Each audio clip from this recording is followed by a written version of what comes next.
Hey, hey, hey, hey.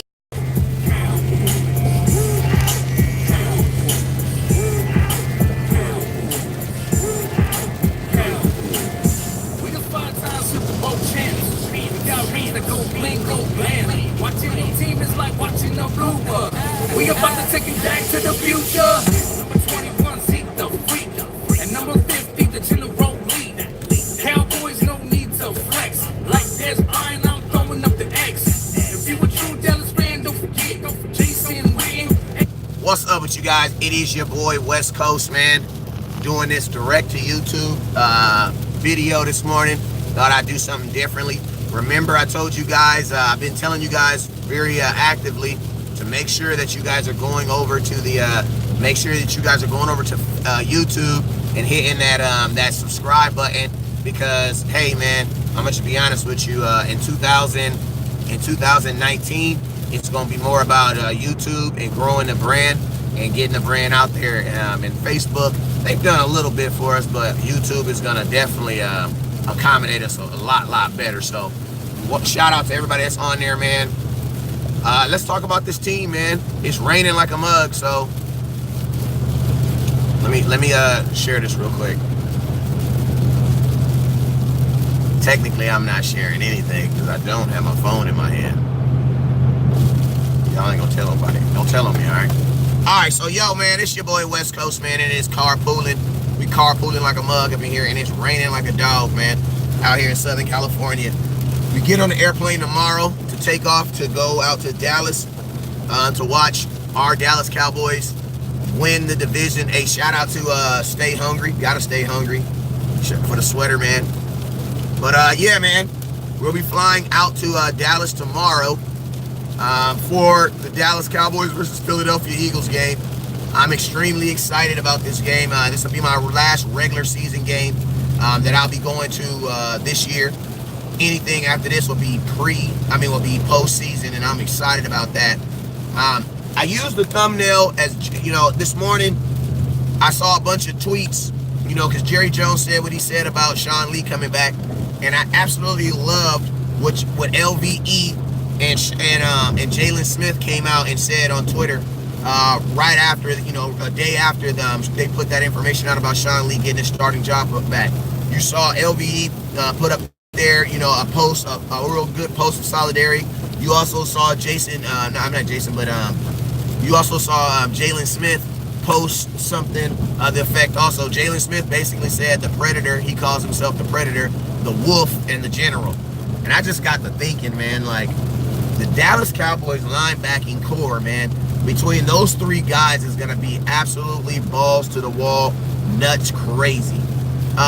Sean Lee, being a humble guy as he is, I know he's not going to come in with the mindset of thinking that, you know, he should be playing every snap and every rep. Now, I know he's going to want to get on the field, but I just don't feel that Sean Lee's going to come in and just be like, you know, I want to, you know, I need to be on the field 50%, 60% of the time. You know, I don't think that he's going to command that type of time. And to be honest with you, being the type of person that he is, we call him the General. The General is a good leader. To be a general, you got to be a good leader.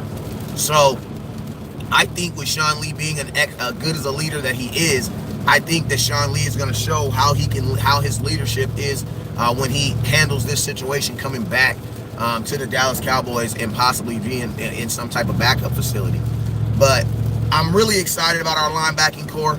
I think that the Dallas Cowboys, when you look at it, think about this, you know, even next year, you know, going into next year, you know, I do believe that this is probably going to be one of the last years that we see Sean Lee. Why? Because at $9.5 million next year, I just don't see that being feasible for the Dallas Cowboys, considering you got to think like this. You signed Joe Thomas. Joe Thomas, it hasn't even really played a lot this year, but he is a guy that we know can play. You know what I'm saying? So the Cowboys kind of stashed him away and put him up too. So, you know, I think between those four guys, and then you still got with Damian Wilson out there that don't get a lot of love, but still has his moments where he plays really, really well. So I think, you know, it's probably a problem, but it's definitely a good freaking problem to have.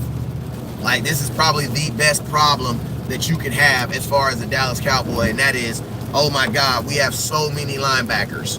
Like, I think there's a lot of, every team in the NFL would give they're probably their left and right arm, to say that their worst linebacker on their team is probably not even the worst, because I'm not even gonna say worst, but I'm gonna say the third best linebacker on their team is Sean Lee. Like, imagine saying that.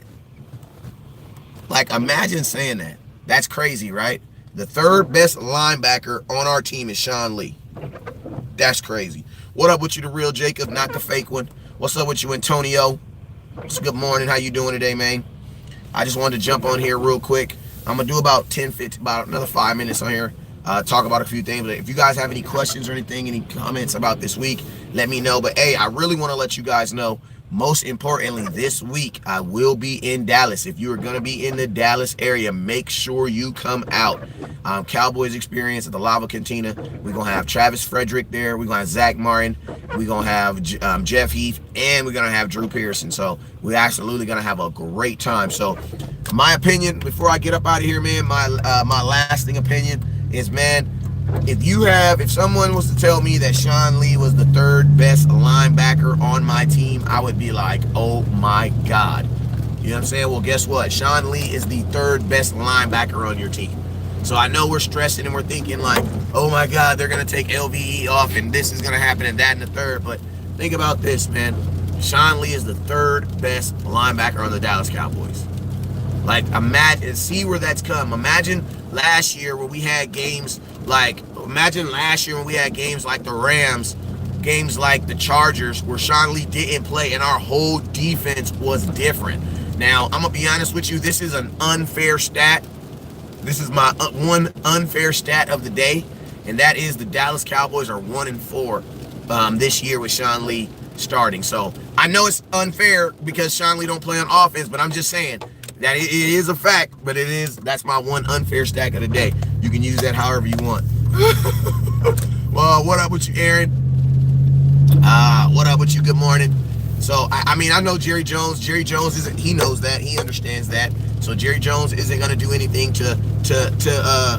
he's not going to do anything to really break that up. I don't think so. Because LVE is really taking on, like, Jalen Smith is a promoter.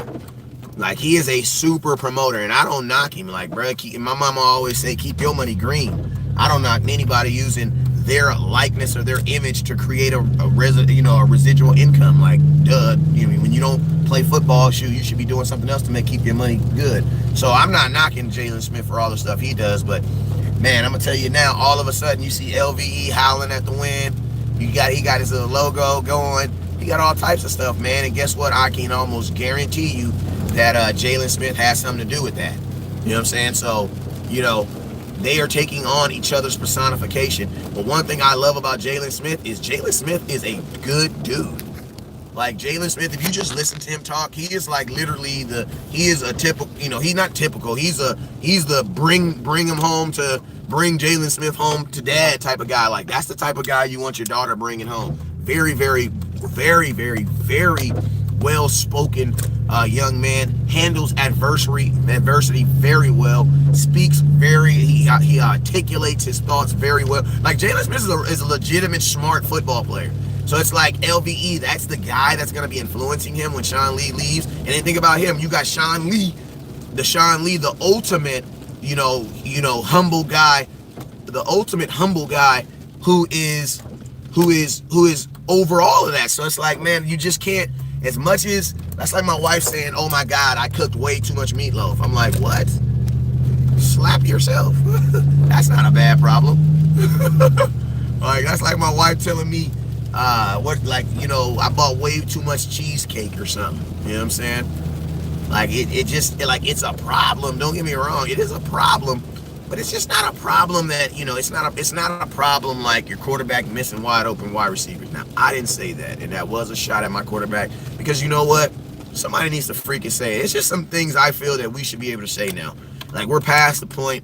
Like, my defense is so legit, and people be like, and I'm gonna be honest with you, like, I'm that type of person where it's like,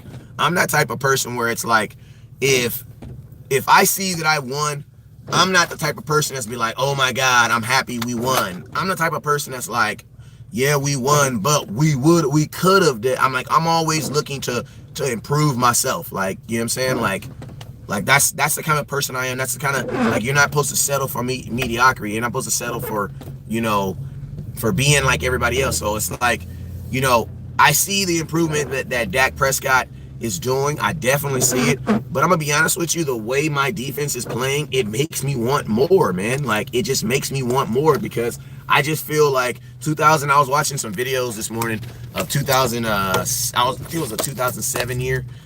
Tony Romo and that number 2 ranked offense playing against Rod Marinelli when he was in Detroit, and we had the number 2 defense, and Detroit had a pretty stout defense.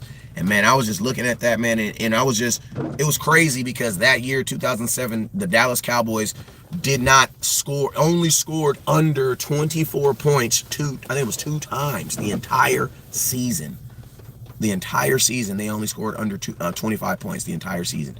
And I was just looking at that, and I was, you know, obviously you had Tony Romo at the helm, but I'm just thinking, man, like, the defense wasn't even that spectacular. I mean, we were good 2007, but we are not nearly as we are right now. And I'm just thinking, man, like, our team would literally, like, if we could make half the opportunities that we miss, I definitely think that your Dallas Cowboys would be in the top end of the scoring of the NFL. Like, literally, we would be at the top end of the NFL if we could just make the opportunities that we miss. So, I mean, going into this first game, you know what I'm saying? Like, the number one thing I really don't want to see, one, when it comes to my linebackers, is I don't want to see Sean Lee get hurt. I want to see Sean Lee play the entire game. If he's going to play, man, have his narrow tail out there and let's have him play. And then 2, man, we got to really focus on hitting our opportunities. Like, right now, I really couldn't even come to you guys and be like, we need better play calling. Because my thing is this: if there's a wide open man running down the field, that means the play worked. Like, I mean, I don't see how someone can disagree with that. If you see a wide receiver running down the field, and we can all remember times where we've seen wide receivers at some point running down the field. So if there's been times that you have seen wide receivers open running down the field when there's been misses, then you can't really sit up and say that the offensive plays are not calling good plays. Like, you just got to say that they're calling plays, but we got to execute. Like, and it's crazy, because I ain't never really agreed with Jerry Jones on pretty much anything, but I lightweight agree with him on that point. Like, Like, you know, if the Dallas Cowboys can just hit on execution, like, the point spread would be ridiculous. Hey, let me get some of these questions before I get up out of here. Real Jacob says, yeah, we would be on top. We need to keep it up. The D has been outstanding. Aaron says, correct. Let's see. Aaron says Dak has to protect the ball and do better in situational time in the game. Just dropping in to say what up. What up, everybody? Jacob says, brought way too, too many much chocolate cakes, you mean? Okay, but yeah, I don't know what he's talking about, but my bad. But yeah, I agree with you on that. Whoever said about Dak Prescott doing a better job controlling the ball and stuff like that. Because right now, man, he has 11 fumbles, 5 interceptions. That is a total of 16 total turnovers in 12 games. We have to do something better to fix that and get on top of that. But yo, I'm Tyson, the West Coast Cowboy, man. I just want to get on here and talk about these linebackers, kind of talk about some stuff that was on my mind real quick. Make sure you guys tune in. I'll probably be doing another show later on today. But yo, make sure you guys follow on the YouTube, because I got a surprise for y'all, man, for Sunday, man. I got a surprise for y'all on Sunday, man. I got a surprise for y'all on Sunday. So make sure you tune in on Sunday, because your boy is going to be extra close to the game. Just know that. So make sure you guys tune in. But yo, until then, you already know what it is. Never look down, because the stars are up. Peace. I don't even know how to end the live on oh, there you go. Are you sure you want to stop streaming?